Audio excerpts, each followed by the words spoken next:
السلام علیکم ورحمۃ اللہ وبرکاتہ۔ دورہ قرآن کے ہم نے 13 پارے الحمدللہ مکمل کیے۔ آج کی کلاس میں ہم 14واں پارہ انشاءاللہ مکمل کریں گے۔ 14ویں پارے کا آغاز بہت خوبصورت آغاز ہے، اور ایسا آغاز جس پہ اللہ تعالیٰ نے ایک ایسا جملہ بیان فرمایا جو انسان کے دل کو دہلا دیتا ہے۔ تو آئیے شروع کرتے ہیں۔ اعوذ باللہ من الشیطان الرجیم، بسم اللہ الرحمن الرحیم۔ 14ویں پارے کی سب سے پہلی آیت، یہاں پہ سورہ حجر جو ہے وہ سٹارٹ ہو رہی ہے، آیت نمبر 1 سے 99 تک۔ تو پہلے ہی اللہ تعالیٰ نے ایک ایسے جملے سے ذکر فرمایا کہ جو انسان کے دل کو دہلا دیتا ہے۔ وہ جملہ یہ ہے کہ ایک وقت آئے گا جب کافر حسرت کریں گے کہ کاش وہ مسلمان ہوتے۔ یہ پارہ ہمیں کائنات کی نشانیوں سے لے کر انسانی اخلاق تک کے وہ سبق سکھا دے گا جو ہماری دنیا اور آخرت سنوار دیں گے۔ تو آئیے انتہائی توجہ کے ساتھ ایک ایک نقطہ سمجھتے ہیں۔ آیت نمبر 2 کافروں کی حسرت کا ذکر ہے کہ بسا اوقات کافر یہ آرزو کریں گے کہ کاش وہ مسلمان ہوتے۔ جیسے ایک طالب علم پورا سال نہ پڑھے اور رزلٹ کے دن جب دیکھے کہ نالائق دوست بھی پاس ہو گئے ہیں تو وہ حسرت کرے گا نا۔ بالکل ویسے ہی کافر جب ایمان کی قدر دیکھے گا تو تڑپ کر کہے گا کہ کاش ہم بھی مسلمان ہو جاتے، کاش میں بھی ایمان لے آتا۔ لیکن اس وقت کے پچھتاوے کا کوئی فائدہ نہیں ہوگا، اس وقت جتنا بھی پچھتا لے کوئی فائدہ نہیں۔ تو ہمیں بھی اپنے ایمان کی قدر کرنی چاہیے، اور کائنات کی سب سے بڑی جو دولت ہے ایمان، اس کے لیے ہمیشہ اللہ سے دعا کرنی چاہیے کہ اللہ تعالیٰ ہمارے ایمان کو سلامت رکھے، اللہ ہمارے ایمان کی حفاظت فرمائے۔ کل ایسا نہ ہو کہ ہمیں بھی پچھتانا پڑے کہ کاش میں بھی ایمان والوں میں شامل ہو جاتی، کاش میں بھی قرآن سیکھتی، کاش میں بھی یہ عمل کر لیتی۔ جب اتنے سارے لوگ دنیا میں دین سیکھ رہے تھے، دین پر عمل کر رہے تھے، میں کہاں تھی؟ تو اس لیے آج ہی اپنے اللہ سے وعدہ کیجیے کہ یا اللہ مجھے کل کے کاش سے محفوظ رکھیے گا۔ میں آج سے کوشش کرتی ہوں کہ میں دین کو سیکھنا شروع کروں، میں قرآن کو سمجھنا شروع کروں، میں اللہ کے احکامات کو سمجھنا شروع کروں اور اپنی زندگی کو اس کے مطابق ڈھالنے کی کوشش کروں، تاکہ کل ہمیشہ ہمیشہ کی جو زندگی ہوگی اس میں مجھے لفظ کاش نہ کہنا پڑے۔ اس کے بعد اللہ تعالیٰ غفلت کا انجام آیت نمبر 3 میں ذکر فرماتے ہیں کہ انہیں چھوڑ دیں کہ یہ کھائیں، فائدہ اٹھائیں اور لمبی امیدیں انہیں غفلت میں ڈالے رکھیں۔ زندگی کا مقصد صرف کھانا پینا اور عیش کرنا نہیں ہوتا، لمبی لمبی دنیاوی امیدیں انسان کو آخرت سے غافل کر دیتی ہیں۔ اصل کامیابی یہ ہے کہ انسان دنیا میں رہ کر آخرت کی تیاری کرے۔ اب دنیا میں دیکھیں، ہمیں پتہ ہے کہ ہم نے کتنے ایک سال رہنا ہے، لیکن اس کے باوجود بھی عالی شان گھر بناتے ہیں، عالی شان سواریاں رکھتے ہیں، بینک بیلنس اپنا جوڑنے کی کوشش کرتے ہیں، بلند سے بلند ہونے کی کوشش کر رہے ہوتے ہیں۔ حالانکہ ہمیں پتہ ہوتا ہے جتنے سال ہم محنت کر رہے ہیں، ہم یہ سب کچھ بنا رہے ہیں، اس کے بعد ہمارے پاس ٹائم ہی نہیں ہے۔ اس کے باوجود بھی آپ دنیا میں دیکھیں کس قدر مضبوط سے مضبوط چیزوں کی طرف انسان توجہ کرتا ہے، اور اپنے لیے ایسے سامان کر رہا ہوتا ہے جیسے ہزاروں سال اس نے اس دنیا میں رہنا ہے۔ چند سالوں کی زندگی کے لیے انسان اتنا کچھ کرتا ہے۔ تو اللہ تعالیٰ فرماتے ہیں کہ یہ دنیا کھانے پینے، فائدہ اٹھانے اور لمبی امیدوں کی نہیں، یہ غفلت ہے انسان کے لیے۔ تو اس غفلت سے نکل آئیں۔ چند سال ہیں جس میں سے جو ہے وہ زیادہ تر وقت ہمارا جو ہے وہ ایسے فضول میں چلا جاتا ہے۔ 20 سال آپ بچپن کے لگا لیں کہ وہ بچپنا ہوتا ہے، اس میں ہمیں کوئی جو ہے وہ نفع نقصان کی فکر نہیں ہوتی۔ اس کے بعد 20 کے بعد جو ہے 30 سے 40 سال کے درمیان کا جو عرصہ ہوتا ہے، یہ 20 سال لگا لیں، 15 سال لگا لیں، یہی بھرپور جوانی کا ٹائم ہوتا ہے، جس میں انسان اپنے لیے اچھا برا جانتا ہوتا ہے، اچھے برے کی تمیز رکھتا ہے، وہ کچھ بنا سکتا ہے، وہ کچھ سیکھ سکتا ہے۔ 40 سال کے بعد عورت ہو یا مرد، پھر اس پہ جو ہے وہ ذمہ داریاں، بوجھ، بیماریاں، بڑھاپا، یہ سب چیزیں جو ہے وہ آنے لگ جاتی ہیں۔ اس کے بعد انسان پھر کمزور پڑنے لگ جاتا ہے بچپن کی طرح۔ تو اس لیے یہ درمیان کا 15 سے 20 سال کا جو ٹائم ہے، اس کو غنیمت سمجھیں، اور یہ 15 سے 20 سال کے لیے دنیا کی غفلت میں نہ پڑ جائیں، بلکہ اپنی آخرت کے لیے تیاری کرنا شروع کریں۔ اس کے بعد اللہ تعالیٰ آیت نمبر 9 میں قرآن کی حفاظت کا ذمہ اٹھانے کا ذکر فرماتے ہیں۔ اللہ تعالیٰ نے اعلان فرمایا کہ بے شک ہم نے ہی اس ذکر یعنی قرآن کو نازل کیا، اور ہم ہی اس کے محافظ ہیں، یعنی حفاظت کرنے والے ہیں۔ دنیا کی ہر کتاب بدل دی گئی، مگر قرآن کا ایک ایک لفظ، ایک ایک زیر زبر 1400 سالوں سے ویسے کا ویسا ہی ہے۔ تو یہ اللہ کا وہ معجزہ ہے جو ہمارے سامنے موجود ہے۔ باقی دیکھیں تورات، انجیل، زبور، جتنی آسمانی کتابیں تھیں، امت جو تھی ان کی، انہوں نے بدل دیا، تحریف کر دی، لیکن قرآن مجید کو آج تک کوئی بھی زبر زیر کی بھی اس میں جو ہے وہ تحریف نہیں کر سکا۔ ہاں لوگ پھر بھی کوشش میں لگے ہوئے ہیں کہ قرآن کے مقصد کو اس میں لمبی لمبی تعویلیں کر کے ضعیف احادیث کے سہارے لے کر تفسیریں بیان کر دیں، تو یہ اب ان کی اپنی ایک کوشش ہے معاذ اللہ، لیکن کوشش یہی ہونی چاہیے کہ ہم قرآن مجید کا ترجمہ، تفسیر یا اس کی جو ڈیٹیل سمجھ رہے ہیں وہ قرآن و حدیث کے مطابق ہی ہونی چاہیے۔ اللہ کے رسول صلی اللہ علیہ وسلم جس طرح ان آیات کو سمجھا یا صحابہ کرام نے سمجھا، ایسے آپ نہیں سمجھ سکتے یا میں نہیں سمجھ سکتی۔ اس لیے ہمیں قرآن مجید کی تفسیر پڑھتے وقت سب سے پہلے یہ تلاش کرنا چاہیے کہ جو آپ کو استاد پڑھا رہا ہے اس کا اپنا عقیدہ کیسا ہے، کیا وہ قرآن و سنت کے مطابق بات کرنے والا ہے یا پھر لوگوں کی سنی سنائی کہانیاں سنانے والا ہے۔ اور اس کے بعد اس تفسیر کو دیکھیے، قرآن کی تفصیل میں اس طرح جائیے کہ جس طرح صحابہ کرام نے کی۔ صحابہ کرام کی روایات کو، جو صحیح مستند روایات ہیں، ان کو اس کے ساتھ شامل کر کے جو ہے وہ اس تفسیر کو سمجھے، تو اس طرح قرآن آپ کے سامنے صحیح حالت میں سمجھ میں آئے گا اور اس حالت میں موجود رہے گا جس کا ذمہ اللہ نے خود اٹھایا ہے۔ اللہ نے اس کی حفاظت کی ذمہ داری تو لے لی، اب ہمیں اس کی تلاوت، اس پر سمجھنا، اس کو عمل کرنا، یہ اب ہماری ذمہ داری ہے، اور یہ ذمہ داری ہم کتنی نبھا رہے ہیں۔ اس کے بعد اللہ تعالیٰ آیت نمبر 16 سے 18 کے درمیان کائنات کی خوبصورتی اور شیطان سے حفاظت کا ذکر فرماتے ہیں کہ اللہ نے آسمان میں برج بنائے، یعنی برج، بڑے بڑے جو ستون ہوتے ہیں وہ بنائے اور اسے دیکھنے والوں کے لیے خوبصورت بنا دیا۔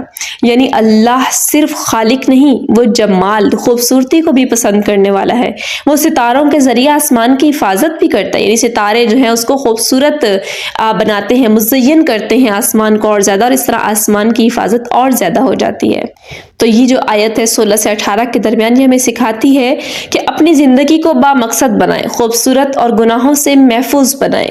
ایسی زندگی اگر ہو جائے جو گناہوں سے محفوظ ہے، کینے بغض سے محفوظ ہے، اپنا بناؤ سنگھار کرنے والا انسان ہے، تو اس کی زندگی بہت خوبصورت ہے۔ اور با مقصد سوچ سب سے بڑی چیز ہے، دل میں ایمان ہونا چاہیے اور دماغ جو ہے وہ آپ کا با مقصد سوچوں سے بھرا ہوا ہو، پھر آپ ایک خوبصورت انسان ہیں۔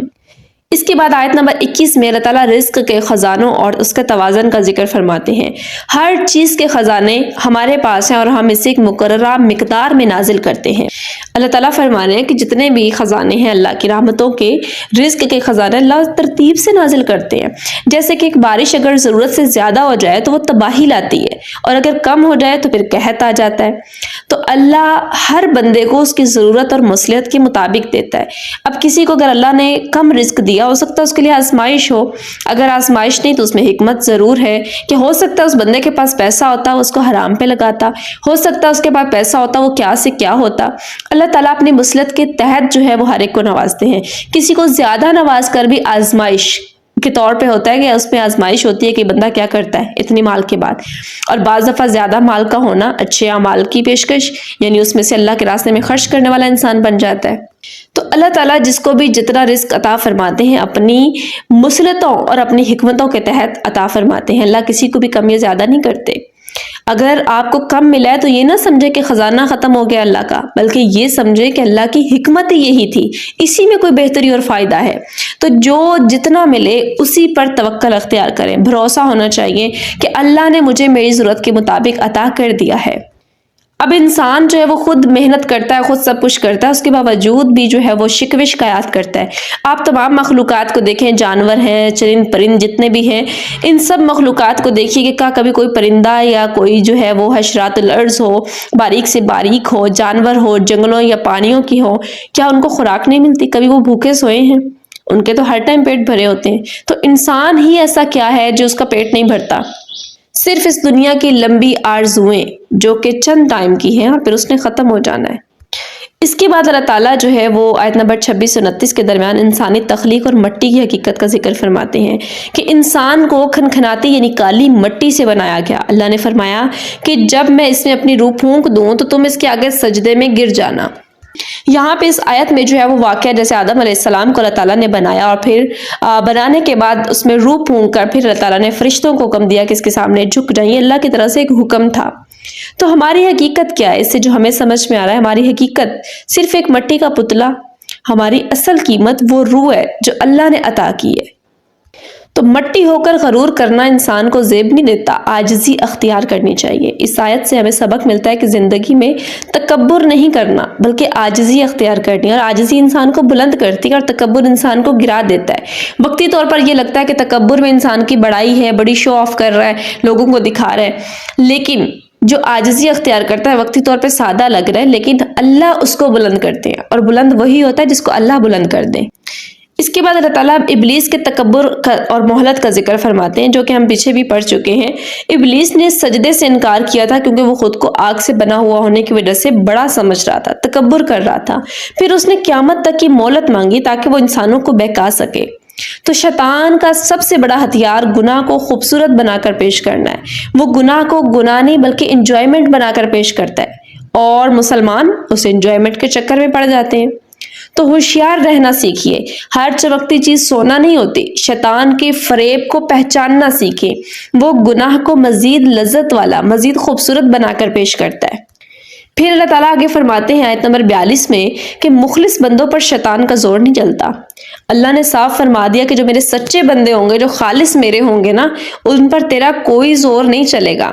تو اگر آپ بھی چاہتے ہیں کہ شیطان آپ کو نہ بہکا سکے تو اللہ کے لیے مخلص بن جائیں، یعنی ہر کام جو ہے وہ صرف اللہ کی رضا کے لیے کرنا شروع کر دے۔ ریاکاری، دکھلاوا، دنیا کے لیے تکبر، یہ سب چھوڑ دیجیے اگر آپ چاہتے ہیں کہ واقعی شیطان کا ہتھیار آپ پہ نہ چل سکے۔ انسان کا دنیا میں اگر کوئی چھوٹا سا بھی اپنا مد مقابل ہے نا، کوئی دشمن ہے، انسان اس سے بچنے کے لیے 70 وہ جو اپنے لیے حفاظت کے طریقے جو ہے وہ سوچ رہا ہوتا ہے، اپنا رہا ہوتا ہے۔ تو جو اتنا بڑا دشمن ہے شیطان، جو صریح کھلا دشمن ہے، اس کے لیے انسان کیوں نہیں اپنی حفاظت کے لیے کچھ کرتا؟ تو اس کے لیے حفاظت یہ ہے کہ خالص ہو جانا اللہ کے لیے، اپنے دلوں کو پاک کر لیں۔ اگلی آیت میں بلکہ یہی آ رہا ہے، آگے اللہ تعالیٰ آیت نمبر 45 سے 48 کے درمیان جنت کے دروازوں کا اور دلوں کی صفائی کا ذکر فرماتے ہیں کہ اہل جنت جب جنت میں جائیں گے تو اللہ ان کے سینوں سے کینہ، دشمنیاں نکال دے گا۔ تو اگر آپ دنیا میں جنت جیسی زندگی چاہتے ہیں تو اپنے دلوں کو لوگوں کے خلاف کینہ اور بغض سے پاک کر لیں۔ جس کا دل صاف ہے اس کا سکون کوئی بھی نہیں چھین سکتا۔ وقتی طور پہ لگے گا کہ میرا دل صاف ہے، لوگ مجھے ہرٹ کر رہے ہیں، دل دکھا رہے ہیں، لیکن اللہ آپ کے ساتھ ہے، اللہ آپ کے دل کو سکون سے بھر دے گا۔ کسی ایک طرف سے تکلیف آ رہی ہے تو اللہ دوسری طرف سے کوئی سکون یا خوشی لے کر آ جائیں گے جو کہ آپ کے دل کو پرسکون کر دے گی۔ تو اس لیے اپنے دل کو سادہ اور صاف رکھیں، یہ آپ کے جنت میں بغیر حساب کتاب کے جانے کی بھی ایک دلیل بن سکتی ہے۔ اللہ آپ کی اسی ادا کو اتنا پسند کر لیں کہ آپ کو بغیر حساب کے جنت میں بھیج دیں، تو اس سے بڑا کیا آپ کے لیے انعام ہو سکتا ہے؟ تو اپنے دلوں کو آج سے ہر ایک کے لیے صاف اور سادہ کر لیجئے، اللہ مددگار ہے۔ کسی نے کوئی تکلیف دی بھی تو اللہ کہیں نہ کہیں سے آپ کو سکون ضرور عطا فرما دیں گے۔ اس کے بعد آیت نمبر 49 سے 50 میں اللہ تعالیٰ فرماتے ہیں اللہ کی رحمت اور عذاب دونوں کا ایک توازن۔ اللہ فرماتے ہیں کہ میرے بندوں کو خبر دے دو کہ میں ہی غفور الرحیم ہوں اور میرا عذاب بھی بہت دردناک ہے۔ جیسا کہ ایک شفیق باپ جو ہوتا ہے وہ اپنی اولاد کو پیار بھی کرتا ہے اور غلطی پر ڈانٹتا بھی ہے تاکہ وہ بگڑ بھی نہ جائے۔ صرف رحمت کی امید پر گناہ نہ کریں اور صرف عذاب کے ڈر سے مایوس بھی نہ ہوں۔ اللہ تعالیٰ نے اس لیے یہ دونوں چیزیں سامنے رکھی ہیں کہ کہیں میرا بندہ جو ہے وہ رحمت کی امید ہی اتنی شروع کر دے کہ میرا اللہ بڑا غفور الرحیم ہے۔ جیسے کچھ لوگ کہتے ہیں نا، کوئی بھی گناہ غلطی کر رہے ہو بھی نہ کرو، ایسا منع کریں، اللہ بڑا غفور الرحیم ہے، اللہ نے مجھے معاف کر دینا ہے۔ تو یہ چیز نہیں ہونی چاہیے۔ اللہ تعالیٰ نے ساتھ یہ بھی فرمایا کہ اللہ دردناک عذاب دینے والا ہے۔ تو دوسری طرف اللہ تعالیٰ نے غفور الرحیم اس لیے فرمایا، صرف اپنے عذاب اور جہنم کا تذکرہ نہیں کیا کہ کہیں میرا بندہ اس قدر ڈر جائے عذاب سے کہ میری نیکیوں کا بھی فائدہ نہیں ہے، تو کہیں وہ نیکیاں نہ چھوڑ بیٹھے۔ تو اللہ تعالیٰ نے ایک توازن فرمایا۔ آپ پورے قرآن کو پڑھ لیجئے، بڑا خوبصورت اسلوب۔ اللہ تعالیٰ جہاں پر جنت کا ذکر فرما رہے ہوتے ہیں فوراً آگے جہنم کا ذکر فرما دیتے ہیں، اور جہاں پہ جہنم کا ذکر، عذاب کا ذکر چل رہا ہوتا ہے، فوراً اگلی آیت میں اللہ تعالیٰ پورے قرآن میں یہی طریقہ ہے، جنت کا ذکر جو ہے وہ شروع کر دیتے ہیں۔ تو یہ اس لیے کہ رحمت سے جو ہے وہ اس قدر بھی بگڑ نہیں جانا کہ اللہ کو غفور الرحیم سمجھتے ہوئے گناہ کرنا شروع کر دیں، اور خوف اتنا بھی نہیں پیدا کر لینا کہ اللہ کی رحمت سے مایوس ہو جائے۔ تو یہ ایک بہت خوبصورت بات ہے جو ہمیں اس پارے نے سکھائی۔ اس کے بعد اللہ تعالیٰ جو ہے وہ گناہوں پر سزا کا ذکر فرماتے ہیں۔ قوم لوط اور ان کی جو بستیاں تھیں جب الٹ گئیں، آیت نمبر 73 سے 74 کے درمیان، کہ جب قوم لوط پر عذاب آیا تو اللہ نے ان کی بستیوں کو الٹ دیا اور ان پر پکی ہوئی مٹی کے پتھر برسائے۔ تو بے حیائی اور بدفعلی کا انجام جو ہوتا ہے وہ ہمیشہ تباہی ہوتا ہے۔ یہ بستیاں آج بھی نشان عبرت ہے، کس وجہ سے؟ کہ ان میں بے حیائی تھی، ان میں بدفعلی تھی۔ تو معاشرے میں بے حیائی کے خلاف آواز اٹھانا اور خود کو پاک رکھنا یہ بہت ضروری ہے۔ خاص طور پہ آج کے دور میں آپ کی نظر محفوظ نہیں، بے حیائی کا حصہ مت بنیے۔ آپ موبائل سکرولنگ کریں، ٹک ٹاک چلائیں، کوئی بھی آپ موویز دیکھ رہے ہیں، کچھ بھی دیکھ رہے ہیں، اس میں بے حیائی کی چیزیں آ رہی ہیں، آپ کے دیکھنے کی وجہ سے وہ اور زیادہ پھیل رہا ہے۔ آج کل ہر انسان جانتا ہے کہ سوشل میڈیا کیا چیز ہے، اس کا الگوریتم کیا ہوتا ہے، کہ جب بھی آپ کوئی بھی پلیٹ فارم ہے، چاہے وہ یوٹیوب ہے، وہ ٹک ٹاک ہے، وہ انسٹا، فیس بک، کوئی بھی ہے، اس کے اوپر آپ کسی کی ویڈیو چاہے وہ بےہودہ ہے، بے حیائی والی ہے، غلط ہے، آپ اس کو فوراً سکپ کر دیں۔ اگر ہر بندہ یہ کرنے لگ جائے تو وہ پھیلے گی ہی نہیں۔ جو جس کو جتنا دیکھے گا اس کو پلیٹ فارم جو ہے وہ اس کو آگے اور لوگوں تک پہنچائے گا۔ تو آپ اس طرح بے حیائی کو پھیلانے والوں میں شمار۔ آپ کہتے ہیں کہ یہ تو انہوں نے اپلوڈ کر دیا، اب میرے دیکھنے سے کیا حرج ہو جائے گی، جہاں پہ اتنے لوگوں نے دیکھ لیا، ایک میرے سے کیا ہوگا، ایک آپ سے وہ 50 اور لوگوں کے سامنے جائے گی۔ تو آپ سبب بنے یا نہ بنے، اللہ تعالیٰ بے حیائی کا ساتھ دینے والوں اور بے حیائی کرنے والوں کے انجام کا ذکر فرمانے کہ اللہ تعالیٰ نے ان پر اتنے عذاب بھیجے کہ ان کی بستیوں کو لٹ دیا اور ان پر پکی ہوئی مٹی کے پتھر برسا، پر پتھروں کی بارشیں ہوئی۔ آج صرف مہلت ملی ہوئی ہے نا، اس لیے انسان کہتا ہے کہ ہمیں کیا ہو رہا ہے، بے حیائی اتنی عام ہو چکی ہے، میوزک حلال ہو چکے ہیں۔ کون سی ایسی ویڈیو ہے جس کے اوپر میوزک موجود نہیں ہے؟ کون سا ایسا بندہ ہے جس کے موبائل میں موسیقی نہیں ہے، جس کے موبائل میں سانگز نہیں ہیں؟ تو اللہ سے ڈر جانا چاہیے کہ ہماری رسیاں ڈھیلی ہوئی ہوئی ہیں، صرف جب اللہ تعالیٰ نے کھینچنا ہے تو ہمیں کوئی بچانے والا نہیں ہوگا۔ اس کے بعد اللہ تعالیٰ تسبیح اور سجدے کا ذکر فرماتے ہیں کہ ہر پریشانی کا حل ہے۔ 97 اور 98 آیت کے درمیان اللہ فرماتے ہیں اپنے نبی کریم صلی اللہ علیہ وسلم سے کہ ہمیں معلوم ہے کہ ان کی باتوں سے آپ کا دل بڑا پریشان ہوتا ہے، تو آپ اپنے رب کی تسبیح کریں اور سجدہ کرنے والوں میں شامل ہو جائیں۔ جب بھی لوگ آپ کا دل دکھائیں، ڈپریشن کا علاج بتا رہی ہوں، یا باتیں کر رہے ہیں لوگ، تو بحث نہ کریں، جواب نہ دیں، بحث کرنے کے بجائے 2 رکعت نفل پڑھیں اور اللہ کے لیے خوبصورت کلمات کہیں۔ اس کے بعد دیکھیں کہ آپ کا دل کو کیسے سکون ملتا ہے۔ سجدہ دل کے بوجھ کو ہلکا کر دیتا ہے۔ اللہ کے آگے جھک جانا اور بیان کرنا یہی وہ در ہے جہاں سے آپ کو کوئی تانا نہیں ملنا، جہاں سے آپ کو جواب یہ نہیں دیا جائے گا کہ روزانہ روزانہ میرے سامنے باتیں لے کے آ گئی ہو۔ دنیا والوں کے سامنے آپ بات کرو، 1 دن کرو، 2 دن کرو، تیسرے دن کرو، دنیا والے تنگ آ جائیں گے، آپ کو غلط کہنا شروع کر دیں گے۔ تو اللہ کا در وہ ہے جہاں پہ دلوں کے بوجھ ہلکے کرنے چاہیے۔ اس کے بعد یہاں سے سورہ نحل جو ہے وہ سٹارٹ ہو جاتی ہے۔ نحل کہتے ہیں شہد کی مکھی کو۔ سورہ نحل آیت نمبر 101 سے لے کر 128 تک اس پارے میں ہے۔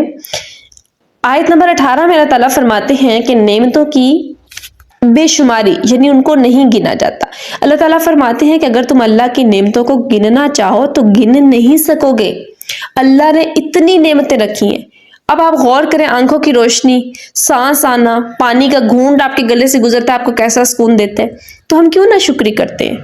ہمارے پاس ایک آنکھ ہی آپ دیکھ لیں کہ اس کے ذریعے آپ دیکھ رہے ہیں۔ کیا اللہ نے کبھی اس کا بل مانگا ہے؟ کیا اس کا کوئی بدلہ مانگا ہے کہ میں نے آپ کو اتنی بڑی نعمت دی ہے؟ اس کی قدر ابھی ہمیں نہیں ہو رہی، ہمیں سب کچھ نارمل لگ رہا ہے۔ ان سے پوچھیں کہ جن کی نظر چلی جاتی ہے، ایک دن اگر آپ کو آنکھوں میں سے نظر نہ آئے نا تو اس دن آپ کو پتہ چلے گا کہ اس کی قدر کیسی ہے۔ ایک دن کانوں سے سنائی نہ دے تو قدر ہوگی کہ ہاں اتنے سالوں سے مجھے خوبصورت آوازیں سنائی دیتی تھی۔ ایک دن تو کیا، 1 منٹ کے لیے، یہ چند منٹس کے لیے آپ کا سانس نہ ہے تو جانتے ہیں کیا ہوگا؟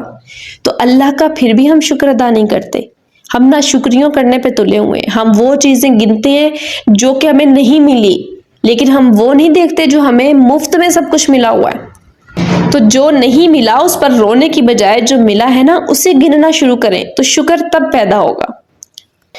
اس کے بعد اللہ تعالیٰ مشرکین کا ایک مضحکہ خیز بیان کا ذکر فرماتے ہیں جو کہ مذاق کے طور پہ کہتے تھے۔ آیت نمبر 35 میں اللہ تعالیٰ ذکر فرماتے ہیں کہ مشرکین کہتے تھے کہ اگر اللہ چاہتا تو ہم شرک نہ کرتے۔ یہ آج کے دور کا بھی بہت بڑا مسئلہ ہے۔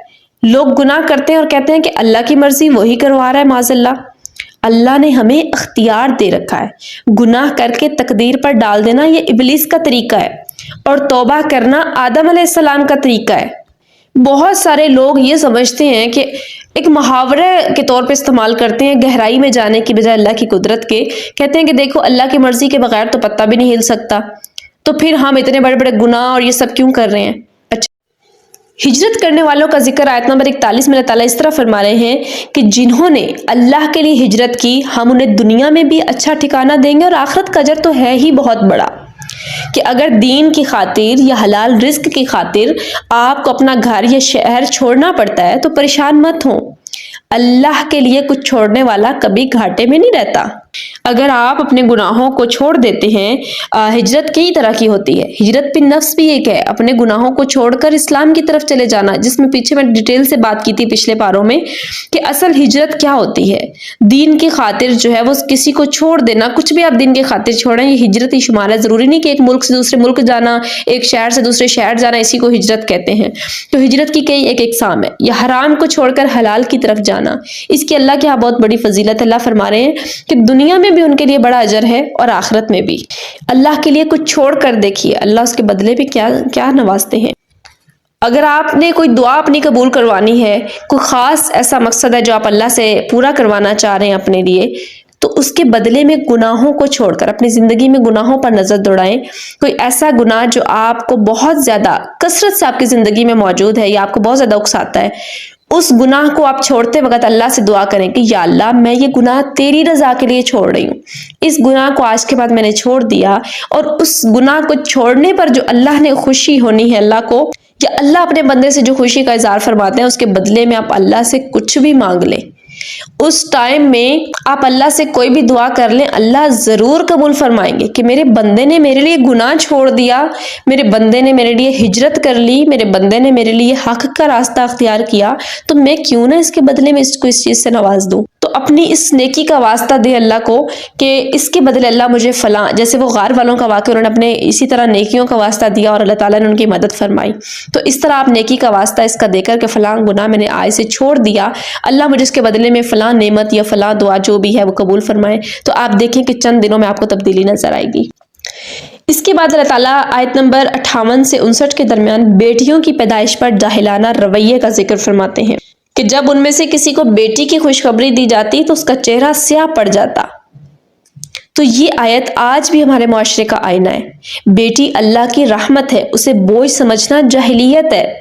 اللہ نے اس رویے کی سخت مذمت کی ہے۔ بیٹیوں کو عزت دیں، یہ جنت کا راستہ ہوتی ہیں، یہ بیٹیاں آپ کو جہنم سے بچانے کا ذریعہ۔ اللہ کے رسول صلی اللہ علیہ وسلم نے فرمایا کہ جس کی 2 بیٹیاں ہیں، اگر اس نے اس پر خوشی کا اظہار کیا، اس پر جو ہے وہ بوجھ نہ سمجھا، اس کو پریشانی نہ سمجھی، اس کی اچھی تربیت کی، اس کو دین کا علم دیا اور یہاں تک کہ اس کا فرض ادا کر دیا، یعنی اس کا نکاح کر دیا، تو آپ سب نے ہاتھوں کی انگلیوں سے اشارہ فرما کر ایسے فرمایا کہ وہ میرے ساتھ ایسے ہوگا، یعنی 2 انگلیاں جیسے ساتھ ہوتی ہیں، قیامت کے دن وہ آدمی میرے ساتھ ایسے ہوگا۔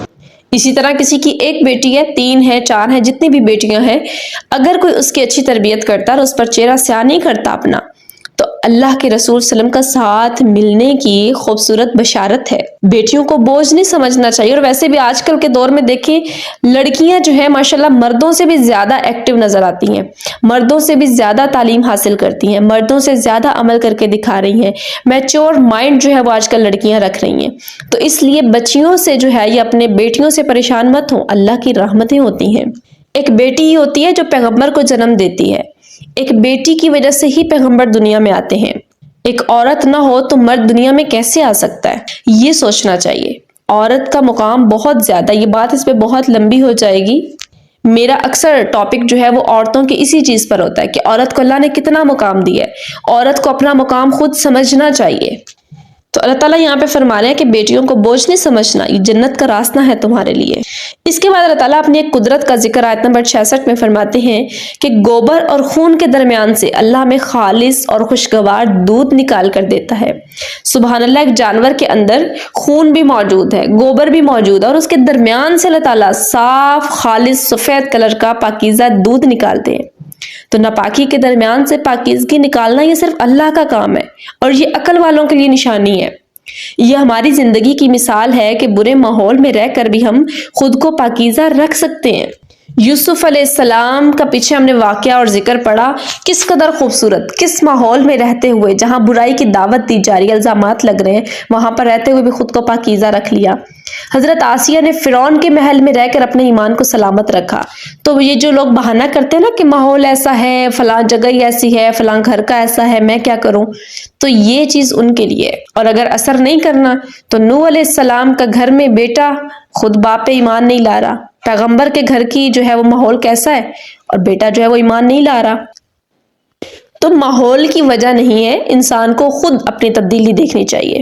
اس کے بعد اللہ تعالیٰ آیت نمبر 68 سے 69 کے درمیان شہد کی مکھیوں کی طرف وحی اور شفا کا ذکر فرماتے ہیں کہ اللہ نے شہد کی مکھی کو وحی یعنی حکم دیا کہ پہاڑوں اور درختوں میں گھر بناؤ، اس کے پیٹ سے مختلف رنگوں کا مشروب نکالا جس میں لوگوں کے لیے شفا رکھی۔ اللہ تعالیٰ قرآن میں یہ فرما رہے ہیں کہ شہد کی مکھی کو اللہ نے حکم دیا تھا کہ پہاڑوں درختوں میں اپنے گھر بنائے، اپنے چھتے بنائے، اور اس میں پھولوں کے رس کے ذریعے اللہ نے اس کے پیٹ میں ایک ایسی دوا تیار کی ہوئی ہے سبحان اللہ اپنے لوگوں کے لیے کہ جو کئی بیماریوں کی شفا ہے۔ مکھی ہر طرح کے پھلوں کا رس چوستی ہے مگر نکالتی شہد ہے۔ تو مومن کی مثال بھی شہد کی مکھی جیسی ہے، وہ دنیا میں ہر طرح کے لوگوں میں رہتا ہے مگر ہر جگہ سے خیر یعنی بھلائی نکالتا ہے اور لوگوں کو فائدہ پہنچاتا ہے۔ تو اس شہد کی مکھی کی طرح اپنے آپ کو ایک مومن کو بنانا چاہیے کہ جو مرضی ارد گرد کا ماحول ہے، جتنے مرضی لوگ ہیں، جس طرح کے مرضی رس مل رہے ہیں، لیکن پہنچانا دوسروں کو فائدہ ہی ہے۔ اس کے بعد اللہ تعالیٰ بڑھاپے اور علم کے بعد بے علمی کی بات کرتے ہیں۔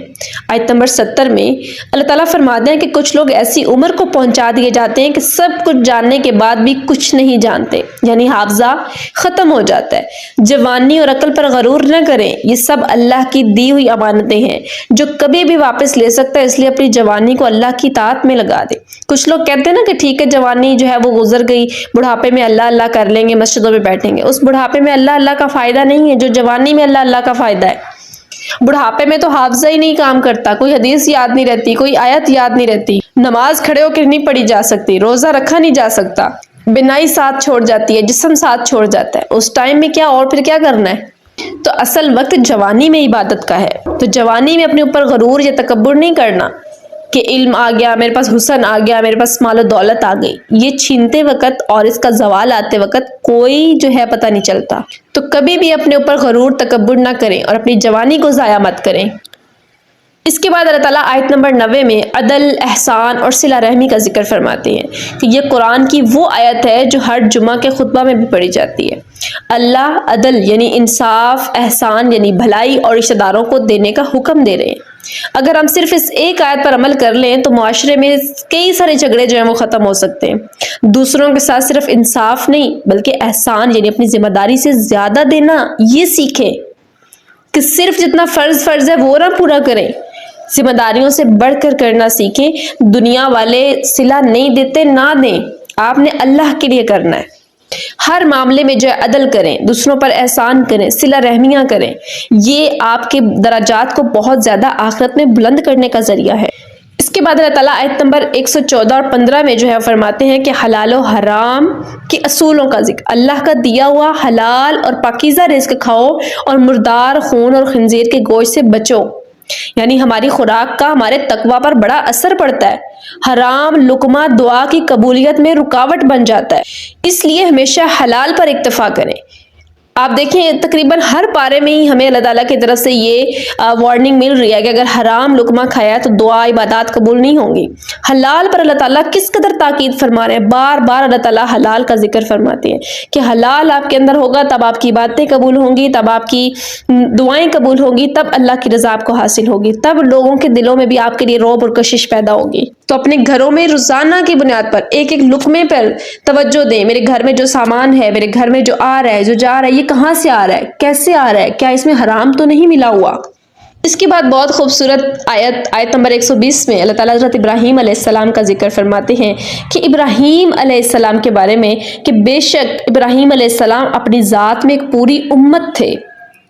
سبحان اللہ، کیسا خوبصورت جملہ ہے کہ کبھی بھی آپ یہ نہ سوچیں کہ میں اکیلی ہوں، میں اکیلا ہوں، میں کیا کر سکتا ہوں۔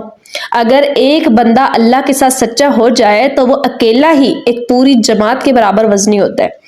تو حق پر اکیلا بھی انسان ہو اور باطل پر ہزاروں ہوں تو اس میں جو ہے وہ کوئی فائدہ نہیں کہ وہ تعداد ہو، اس میں آپ کو تعداد کی نہیں معیار کی ضرورت ہے۔ تو جہاں پر بھی آپ کو تنہائی محسوس ہو رہی ہے کہ میں ایک سائڈ پہ ہوں، حق پر صرف میں ہوں، دوسرے لوگ نہیں سمجھ رہے، تو آپ اس آیت کو یاد کریں کہ ابراہیم علیہ السلام حق پر تھے، سچے تھے۔ اللہ نے ان کو کہا کہ پوری امت ہیں یہ، چاہے کوئی مانے کوئی نہ مانے، اللہ کے ہاں آپ بہت بلند ہیں، اور جب اللہ کے ہاں آپ کا مقام ہے تو دنیا میں تنہا بھی ہیں تو اللہ آپ کی خاص مدد فرمائیں گے۔ پیچھے ہم نے پڑھا تھا نا کہ اللہ تعالیٰ جو ہے اپنے مخلص بندوں کی اور جو حق والے ہوتے ہیں ان کو فرشتوں کے ذریعے مدد بھیجتے ہیں۔ جس میں ہم نے غزوہ بدر کا بھی ذکر پڑھا کہ وہاں پہ اللہ تعالیٰ نے جو ہے فرشتوں کو نازل فرما دیا. تو حق کا ساتھ دینے والوں کے لیے اللہ فرشتوں کو بھیج دیتے ہیں. حق کا دامن کبھی مت چھوڑیں. اس کے بعد آخر میں آیت نمبر 125 میں اللہ تعالیٰ حکمت اور اچھی نصیحت کے ساتھ دعوت کا ذکر فرماتے ہیں کہ اپنے رب کے راستے کی طرف حکمت اور بہترین نصیحت کی طرف بلاؤ. بہترین نصیحت کے ساتھ دعوت دینی ہے. دین کی بات بتاتے وقت سختی نہ کریں بلکہ پیار اور حکمت سے باتیں کریں. دلوں کے تالے محبت کی چابی سے کھلتے ہیں، تنقید سے نہیں، بحثوں سے نہیں ہوتے. کچھ لوگوں کی عادت ہوتی ہے وہ بحثیں کرتے ہیں، مناظرے کرتے ہیں. جی ہم دوسروں کو حق کی بات، یہ حق کی بات بتانے کا ذریعہ نہیں ہے. حق کی بات بتانے کا ذریعہ نرمی کے ساتھ، حکمت کے ساتھ. آپ اس کو ایسے سمجھائیں سامنے والے کو جیسے ایک والد اپنی اولاد کو سمجھاتا ہے، جیسے ایک پیغمبر اپنی امت کو سمجھاتا ہے. آپ اس طرح سے فریضہ انجام کرنا شروع کریں. آپ دیکھیں کیسے لوگ جو ہے ہدایت کے راستے پر آتے ہیں. اگر آپ لوگوں پر تنقید کریں گے، فرقہ واریت کی لعنت میں پڑ جائیں گے، فرقوں کے دفاع کرنا شروع کر دیں گے، جماعتوں کے دفاع کرنا شروع کر دیں گے، ہر بندے کی بحث یہ ہوگی کہ جس فرقے سے میں ہوں بس وہی حق پر ہے، تو اس طرح تو پھر ہدایت نہیں ملے گی. نہ ہی یہ تبلیغ کا طریقہ اللہ اور اللہ کے رسول نے بتایا ہے. تو جب بھی آپ نے دوسروں کو بات کرنی ہے، سامنے والا غلط کیوں نہیں کر رہا، وہ باطل پر ہے، لیکن آپ نے اس کو حکمت کے ساتھ سمجھانا ہے.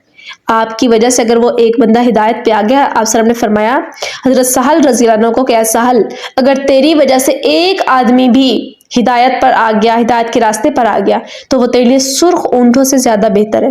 اور جانتے ہیں اس وقت سرخ اونٹوں کی ویلیو کیسی تھی؟ جیسے آج ہمارے پاس بہت اچھے لیول کی گاڑی ہو، جیسے کوئی مرسیڈیز وغیرہ یا اس لیول کی گاڑیاں ہوں، کروڑوں مالیت رکھنے والی، اس طرح کی گاڑی کی وہ سرخ اونٹ اس وقت کی سواری وہ اہمیت رکھتے تھے. یعنی نارمل جیسے وہ زرد خاکی کلر کے جو ہے وہ اونٹ ہوتے ہیں، سفید اونٹ بھی ہوتے ہیں، سیاہ اونٹ بھی ہوتے ہیں. سب سے زیادہ جو اہمیت رکھنے والے اونٹ ہیں وہ وہاں پہ سرخ اونٹ ہوا کرتے تھے. اور اللہ کے رسول فرما رہے ہیں کہ سرخ اونٹوں سے بھی زیادہ بہتر ہے تیرے لیے. یعنی آج کے دور میں اگر آپ کو کوئی 100 بڑے لیول کی گاڑیاں دیتا ہے جن کی کروڑوں میں مالیت ہے، اور اس کے بدلے دوسری طرف آپ کے ایک بندہ آپ کی وجہ سے کوئی مسئلہ سیکھ لیتا ہے، کوئی دین پہ عمل کر لیتا ہے، تو آپ کے لیے وہ زیادہ قیمتی ہے آخرت میں. تو جو خود سیکھ رہے ہیں دوسروں کو بھی سکھانا شروع کریں احسن انداز سے. اس کے بعد پارے کا اختتام جو ہے وہ ایک عظیم خوشخبری پر ہو رہا ہے. آیت نمبر 128 میں یہ آخری آیت ہے اس پارے کی کہ تقوی اور احسان کرنے والوں کے ساتھ اللہ کی مدد. بے شک اللہ ان لوگوں کے ساتھ ہے جو تقوی اختیار کرتے ہیں اور جو احسان یعنی نیکی کرنے والے ہیں. اگر آپ بھی چاہتے ہیں کہ اللہ کی طاقت آپ کے ساتھ ہو تو اپنے اندر تقوی پیدا کر لیں. یعنی نیکی اور اللہ کا ڈر ہی وہ راستہ ہے جس سے غیبی مدد آتی ہے. تو اللہ کی مدد حاصل کرنا کون نہیں چاہے گا؟ آج دنیا میں دیکھیں کوئی چھوٹے سے مقام پہ بھی ہوتا ہے نا، تو جو اس سے ماتحت لوگ ہیں یا اس سے کمتر لوگ ہیں، آپ اپنے ادارے کا ایم پی یا ایم این اے ہی دیکھ لیں، لوگوں کے اگر اس سے کسی کے سلام دعا ہو تو اس بندے کے پاؤں نہیں لگتے کہیں پہ کہ میری جی فلاں سے سلام دعا ہے، میری فلاں سے تعلق ہے. اور آج کے دور میں تو کسی کے 10,000 فالوور ہی ہو جائے تو اس کی نہیں پاؤں جو ہے وہ زمین پہ ٹکتے کہ میرے جی اتنے لوگوں سے وہ تعلق بن گیا، سلام دعا ہو گئی. تو دیکھیں کہ جو اس پوری کائنات کا بادشاہ ہے، جو بادشاہوں کا بادشاہ، جو شہنشاہ اللہ ہے، اگر وہ آپ کے ساتھ ہو جائے، اس کی مدد آپ کو مل جائے تو آپ کے لیے کس قدر فخر کی بات ہے. تو اس کے لیے کیا کرنا ہے؟ تقوی اختیار کرنا ہے، اپنے اندر اللہ کا خوف پیدا کرنا ہے، مخلص رہنا ہے، عدل کرتے رہنا ہے، انصاف کرتے رہنا ہے. تو 14واں پارہ ہمیں بہت کچھ سکھا کر گیا. اس پہ بہت ساری چیزیں ہمیں ایسی ملی. سب سے مین چیز جو ہمیں دل کی صفائی کا اس میں ذکر ملا کہ سونے سے پہلے سب کو معاف کر دیا کریں تاکہ دل جنت جیسا بن جائے. شکر گزاری کریں، ہر حال میں الحمدللہ کہنا سیکھیں کیونکہ نعمتیں گنتی سے باہر ہیں. اپنی اور اپنے بچوں کی بہترین تعلیم و تربیت کے لیے انسٹیٹیوٹ کے بہترین اساتذہ سے ناظرہ حفظ، تجوید، تفسیر اور مختلف اسلامک کورسز کے لیے دیے گئے نمبرز پر رابطہ کریں.